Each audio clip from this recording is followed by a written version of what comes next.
अस्सलाम वालेकुम स्टूडेंट्स। आज का हमारा जो टॉपिक है वो है लार्ज इंटेस्टाइन। ये डाइजेशन इन मैन को हम लोग दरअसल डिस्कस कर रहे हैं। ये लेक्चर काफ़ी लेंथी है, इसलिए हमने इसको पार्ट्स में डिवाइड किया था। तो लास्ट टाइम हमने डिस्कस किया था स्मॉल इंटेस्टाइन को, आज हम लोग डिस्कस करने जा रहे हैं लार्ज इंटेस्टाइन को। लेकिन मेरा लेक्चर सुनने से पहले आप लोग मेरे इस चैनल को सब्सक्राइब करें और इसको लाइक करें। तो जिस तरह से हमने डिस्कस किया था कि स्मॉल इंटेस्टाइन के 3 पार्ट्स होते हैं, डेडनम है, जेजनम है और इलियम है। इसी तरह से लार्ज इंटेस्टाइन के भी 3 पार्ट्स होते हैं। उन 3 पार्ट्स के नेम्स मैंने यहाँ पर राइट किए हुए हैं। एक है सीकम, दूसरा है कोलोन और तीसरा है rectum. These are the 3 parts of the large intestine. इसको आप लोग एमसीक्यूज के तौर पर और शॉर्ट क्वेश्चंस के तौर पर भी आप इसको जहन में रखें।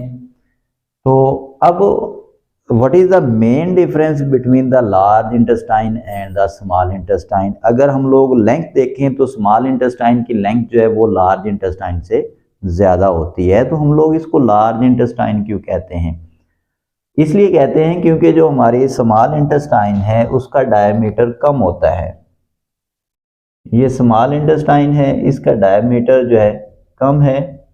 ये लार्ज इंटेस्टाइन है, इसका डायमीटर जो है ज़्यादा है। तो इसलिए हम लोग इसको लार्ज इंटेस्टाइन कहते हैं। और अगर हम लोग इसकी लेंथ देखें तो इसकी लेंथ जो है वो तकरीबन 2 मीटर होती है, लेकिन स्मॉल इंटेस्टाइन की लेंथ जो है वो इससे ज़्यादा होती है।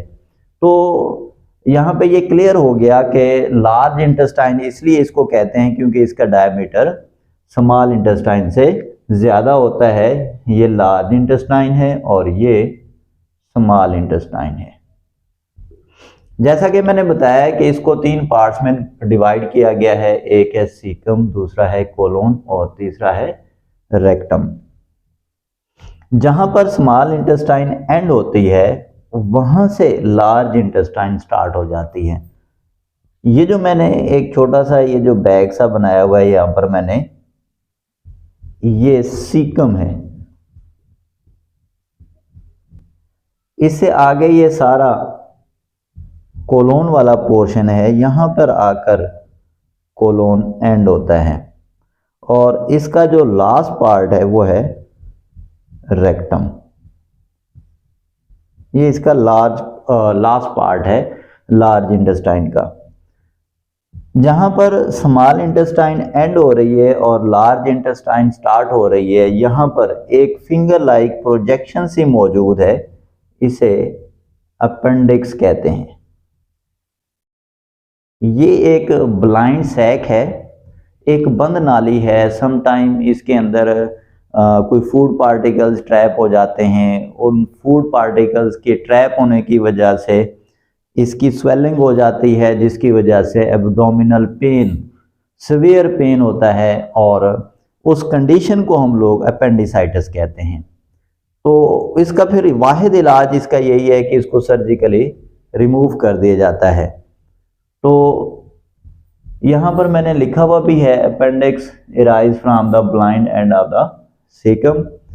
इसकी जो इन्फ्लेमेशन वाली जो कंडीशन होती है उसे अपेंडिसाइटिस कहते हैं।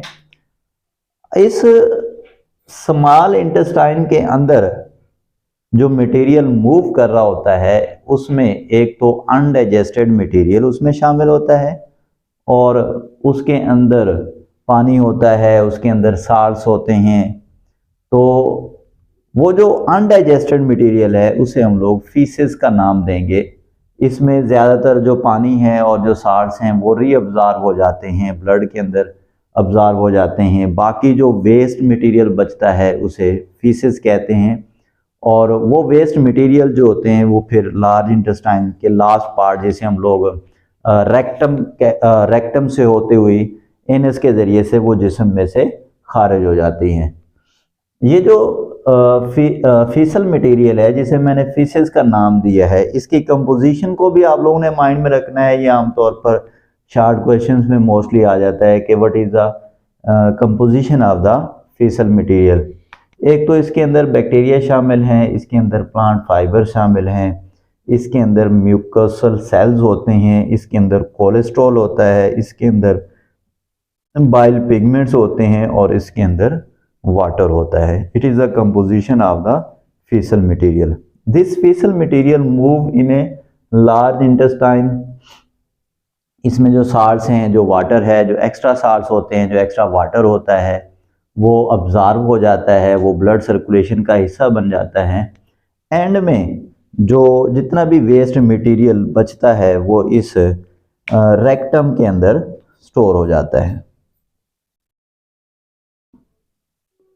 यहाँ पर फीसेस स्टोर हो जाते हैं। अब ये जो लार्ज इंटेस्टाइन है, इसके अंदर ऐसे बैक्टीरिया भी मौजूद होते हैं जो विटामिन के की फॉर्मेशन में हिस्सा लेते हैं। बाज़ औक़ात ऐसा होता है कि इन फीसेस के साथ वाटर जो है वो ज़्यादा सीक्रेट हो जाता है, तो वो जो फीसेस होते हैं वो ज़्यादा वाटरी होते हैं। इस कंडीशन को हम लोग डायरिया कहते हैं। और इस कंडीशन में क्या होता है कि आम तौर पर डिहाइड्रेशन हो जाती है। जब ज़्यादा डिहाइड्रेशन हो जाए तो उसकी वो ज़्यादा फैटल भी हो सकती है, जानलेवा भी हो सकती है। तो जब डॉक्टर के पास जाएं तो डॉक्टर जो है वो फ़ौरन जो है ना वो ड्रिप्स लगाता है ताकि हमारी बॉडी के अंदर पानी की कमी को पूरा किया जा सके। दूसरी जो कंडीशन है वो है कॉन्स्टिपेशन की। अगर लार्ज इंटेस्टाइन के अंदर वाटर की रीअब्जॉर्प्शन ज़्यादा हो जाए तो वो फीसेस जो हैं वो हार्ड फॉर्म में आ जाते हैं। तो इस कंडीशन को हम लोग कहते हैं कॉन्स्टिपेशन। हम ये भी कह सकते हैं कि there is difficulty to remove the faeces from the body. This condition is called as constipation. और ये जो कॉन्स्टिपेशन है इसकी और भी रीजंस हैं, लेकिन यहाँ पर जो है वो वाटर की ज़्यादा रीअब्जॉर्प्शन की वजह से ऐसी कंडीशन पैदा हुई है। अब हम इन्हें ये डाइजेशन की एबनॉर्मल कंडीशंस भी कह सकते हैं। तो स्टूडेंट्स, यहाँ पे मैंने आपको बताया कि फीसेस जो हैं वो इस लार्ज इंटेस्टाइन के अंदर मूव करते हैं और एंड में जो है वो इसका जो लास्ट पार्ट है जिसे हम लोग रेक्टम कहते हैं उसके अंदर थोड़ी देर के लिए स्टोर होते हैं।